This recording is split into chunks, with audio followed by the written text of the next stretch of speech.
Ikan sidat, salah satu jenis ikan yang potensial untuk dikembangkan sebagai ikan konsumsi yang memiliki nilai ekonomis penting untuk pasar dalam negeri maupun luar negeri.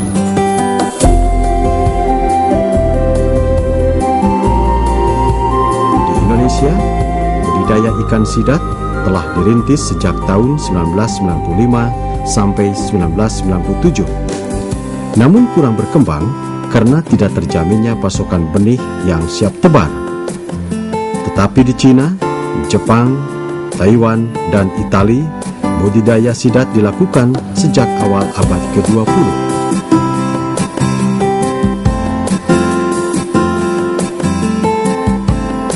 Dua negara penghasil ikan sidat, Cina dan Taiwan, pemasok terbesar ke Jepang dan Korea.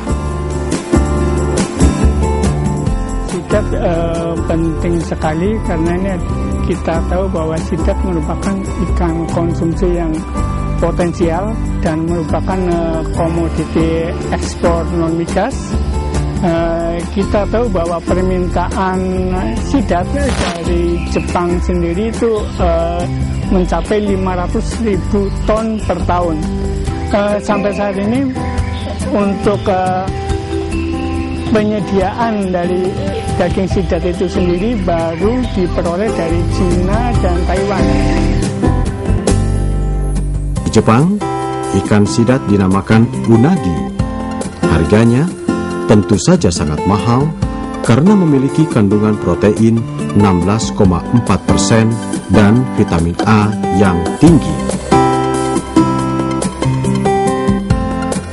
Dunia mengenal sebanyak 18 jenis sidat, tetapi beberapa jenis ikan sidat di Eropa dilaporkan terancam punah akibat penangkapan yang berlebihan dan kerusakan habitat yang mengakibatkan hasil tangkapan benih semakin menurun drastis 95 hingga 99%.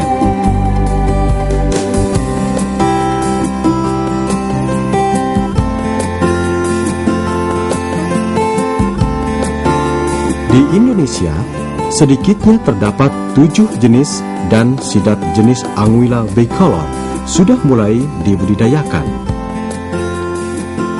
Daerah penangkapan benih sidat di Indonesia meliputi pantai barat Sumatera dan pantai selatan Jawa seperti Cilacap dan Pelabuhan Ratu Sukabumi, Jawa Barat. Sidat merupakan ikan konsumsi yang memiliki nilai ekonomis penting untuk pasar dalam dan luar negeri. Tubuhnya yang berbentuk bulat memanjang, sekilas mirip belut yang terdapat di areal persawahan. Salah satu bagian tubuh sidat yang membedakannya dari belut adalah keberadaan sirip dada yang relatif kecil dan terletak tepat di belakang kepala sehingga mirip daun telinga. Sidat dinamakan pula belut bertelinga, tetapi tubuh yang memanjang seperti ular memudahkan untuk berenang di antara celah-celah sempit dan lubang di dasar perairan.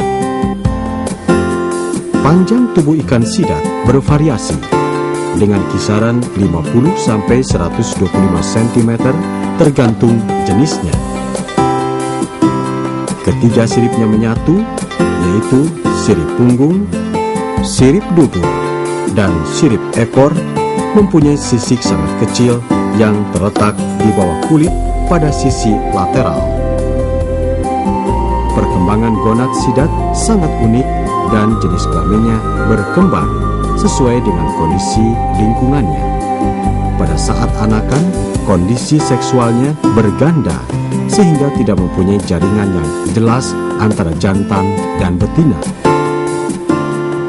Tahap selanjutnya, sebagian gonad akan berkembang menjadi ovari atau indung telur, dan sebagian lagi menjadi testis dengan perbandingan separuh dari populasinya adalah jantan dan separuh lagi betina. Dalam siklus hidupnya, setelah tumbuh dan berkembang dalam waktu yang panjang di perairan tawar, sidat dewasa yang lebih dikenal dengan yellow eel berkembang menjadi silver eel atau matang gonad yang akan berimigrasi ke laut untuk memijah pada kedalaman 400 sampai 500 meter dengan suhu 16 hingga 17 derajat Celcius. Sidat termasuk hewan yang bersifat katadormus karena pada ukuran anakan sampai dewasa tinggal di air tawar, namun ketika akan memijah berupaya ke laut dalam. Jumlah telur yang dihasilkan dari pemijahan fekunditasnya setiap individu betina berkisar sekitar 7 hingga 13 juta butir dengan diameter 1 mm. Telur-telurnya menetas dalam waktu 4 hingga 5 hari, tetapi setelah memijah, induk sidat biasanya akan mati. Benih sidat yang baru menetas berbentuk lebar seperti daun yang dinamakan Leprocephalus yang memiliki pola migrasi vertikal, yaitu cenderung naik ke permukaan pada malam hari dan pada siang hari turun ke perairan yang lebih dalam. Selanjutnya, benih akan berkembang dalam beberapa tahapan menjadi agak silindris. Warnanya agak buram yang dikenal dengan nama glass eel. Pada tahap glass eel, biasanya sudah mulai terdapat pigmentasi pada bagian ekor dan kepala bagian atas.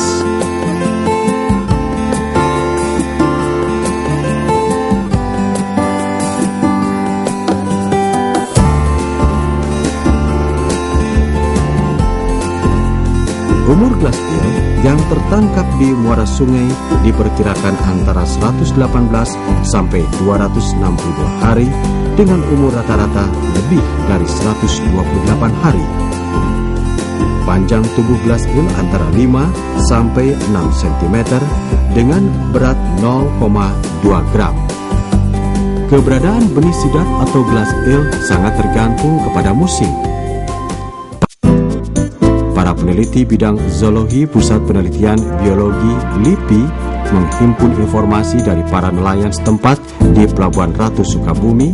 Mereka mengatakan bahwa ketersediaan benih sidat sangat tergantung dengan musim, dan itu biasanya pada musim penghujan sekitar November dan April, tetapi jumlah hasil tangkapan selama kurun waktu tersebut sangat berfluktuasi.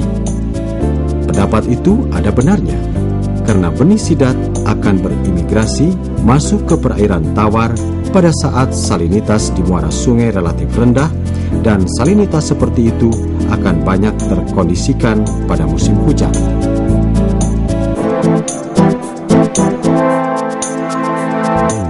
Inilah muara sungai Cimandiri, di mana ini merupakan salah satu muara sungai yang sebagai tempat ruaya benih-benih sidat atau glass eel.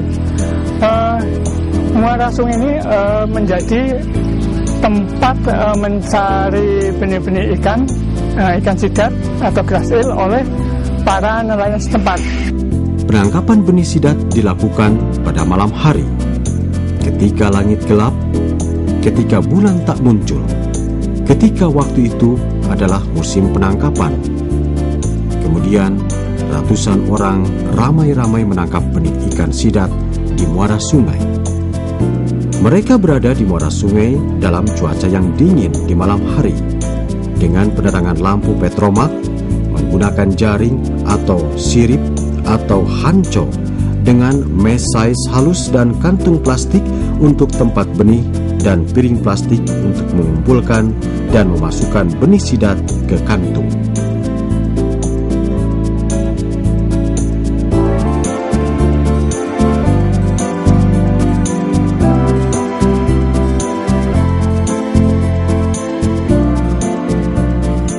Hasil penangkapan di alam kemudian oleh mereka dijual kepada pengumpul. Perlakuan terhadap benih sidat hasil penangkapan di muara sungai memang tak menjamin akan hidup semuanya, sebab angka kematian itu diakui peneliti bidang zoologi dari Puslit Biologi LIPI masih tinggi, menembus angka di atas 50%. Akan menjadi kurang efisien dalam pemanfaatan benih. Untuk itulah dilakukan suatu bagaimana memanage agar pemanfaatan benih sidat dalam rangka jangan sampai ada kematian yang tinggi, itu kita upayakan dari sistem penangkapannya, kemudian sistem sortirnya, sistem atau teknik packing dan pengangkutan, serta bagaimana untuk pemeliharaan atau pendedaran benih itu sendiri. Budidaya sidat, tahap pembesaran dilakukan mulai tahap elver atau sebesar pensil sampai ukuran konsumsi yang beratnya sekitar 250 hingga 300 gram per ekor.